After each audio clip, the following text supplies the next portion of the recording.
All right, let's start by accepting trade-ins. When you trade in an air conditioner or you trade in a furnace, what are you doing? Well, you're taking somebody who's got a working product and they won't get rid of it. It's like the mowers. See, they always talk about trading in lawnmowers. Every year, Toro has a special, has a program where you can trade in that mower whether it's working or not. The whole point behind this is as long as I can get that mower to start, I'm not going to give it up. You mean they'll give me $50 for that? They'll give me $100 for that? So as long as they'll take that trade in, I'm more inclined to take it back and turn it in and upgrade. On your furnace stickers, you ought to always have something in there about a trade-in. Okay, advertise in church newsletters, HOAs newsletters, and political newsletters. These are off-the-market places to advertise, and they're often cheap to advertise in those. One time I took a business card-sized ad out in a political newsletter, and it cost me $25 for a year. For $25, right? There wasn't a lot of people that got it, but the demographics of all the people that did get it were great. Look for all of these out-of-the-way, smaller newsletter venues that you can advertise in. And don't forget to barter from time to time. I ran a 65-location contracting company. We got our television commercials produced by barter. We did some work for a TV production company, and they produced a commercial for us, which we were able to use. It was really good. Okay? And it was better than what we would have gotten if we spent our own money. Buy remnant advertising. Every newspaper, every radio station has unused space. Okay? When the radio station has unused space, unused time, what do they do with it? Well, the first thing they do is they try to sell it at a discount. They fire sale it, usually at 50% off. And you got to ask about it, and you got to check into it.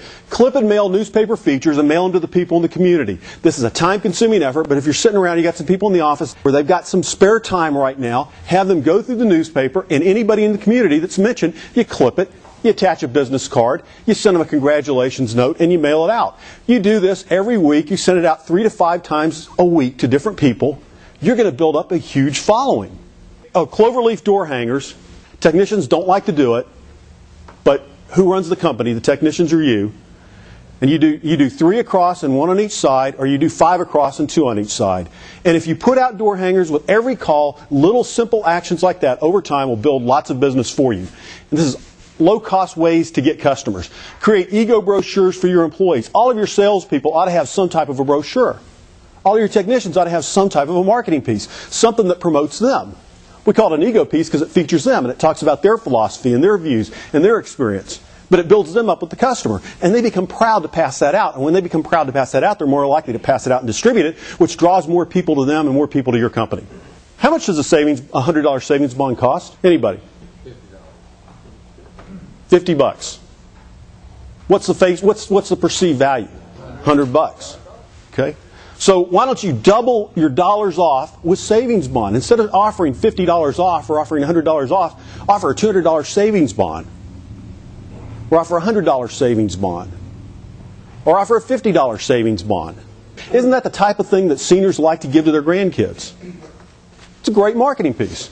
Give commercial customers an employee discount. If you call on commercial shops, if you do their service work, put together a piece like this, and what you do is you go through it and you change that to whatever the company's name is, okay, and you change it to Best Buy or whatever, Jones Law Firm employee discount. And so you're offering a 15% discount. It's not a huge one. You're offering the same thing that you give to your service agreement customers, and they pass it out to their employees. They've got an implicit endorsement of you because they already use you for their commercial work. It's free marketing. Give everyone in your company business cards. It is the simplest, lowest cost marketing tool we've got, and we often overlook it. Give large area employers an employee discount. Have them stick it in their paycheck. These are some of the things that we got. We got discounts from companies all over the place. From the Men's Warehouse to different restaurants to steaks, you name it. They all appeared in our paycheck. You know how you get in those paychecks? You approach a big employer and you talk to the human resource person and you ask. Could you do that with some companies around here? Absolutely. How many of you are in a civic club, Rotary Lions Optimus? Oh, shame on the rest of you. You need to get involved. Does that drive business for you? The way they drive business, it's not because you get a whole ton of business from the people that are in the service club, although you do get some, but these are centers of influence. They're the people that other people call when they need to know, who do I get to do plumbing work? Who do I call for HVAC? And if you're the guy they know because you're in the club, you're the one that gets the referrals. It's a business driver. Plus, it's a good way to give back to the community. When you go into a retail store, when you go into a donut shop, when you go into a dry cleaners, look around. A lot of times you'll see places on the counter where you can leave business cards for people. Put some type of coupon business card out there and leave it for people. Put coupon magnets on the break rooms of the refrigerators of your commercial customers. Here's an idea of a coupon magnet. Actually, this magnet is scored. This is for given to a homeowner because you just pull this out, and then this is a picture frame magnet sized for a kid's school picture. What you're doing is you're earning your refrigerator real estate. See, I want refrigerator real estate. I want anything that keeps them out of the competition pages, the yellow competition pages. So why don't we do other things like wind chill charts? We've got heat index charts. Come up with useful information on magnets that keep people out of the yellow pages and earn a spot on that refrigerator. And these stainless steel refrigerators, I think they ought to be banned. I think they ought to be outlawed. Yeah, well, we decided to come up with something for that, so we've got laundry room magnets now.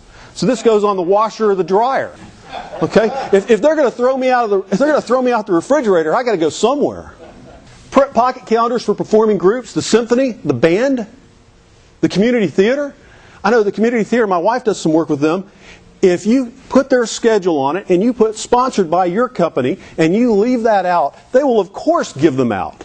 Because nobody gives the community theater much of anything. They're happy to do that. They'll pass them out to everybody that patronizes the place. And it looks like you're one of the sponsors of the community theater and all you've done is spend about $10 on business cards.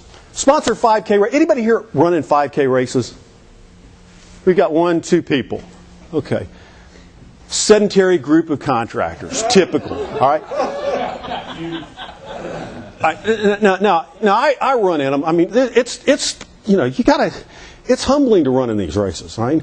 You have to get used to at first it was getting used to all the women passing me. Then it was getting used to the little old men. Then it was getting used to the little old women, the kids. And finally there was a guy who was a little bit disabled, and he kind of runs at an off gate, and he blew by me. So what I finally did is I found these races where they have weight classifications. Okay, I run in the Rhino classification. Right now I qualify for Hippo, which is one step up above Rhino. Now, I may not be the fastest guy in town, but I know I'm one of the fastest Rhino runners in Dallas. Okay. Anyway, I go to these races, and you got all these people that are going to these races, and they're all health nuts, right? People there, are they interested in indoor air quality? People that run in these races? Have you ever in any race packet, and they hand you these race packets when you register, have you ever seen a coupon for indoor air quality from a contractor? Usually it's stuff for power bars and sports drinks and shoes, but you can often get coupons in these races for free. They might even make you a sponsor of the race just for handing them a gift certificate with your company for an indoor air cleaner. All right. Yard signs. Everybody needs to do yard signs. And why have realtors been putting brochure boxes on for years and we still haven't caught up to that? Put a brochure box on the yard sign and have some literature in it so that curious homeowners who walk by can grab those and look at it.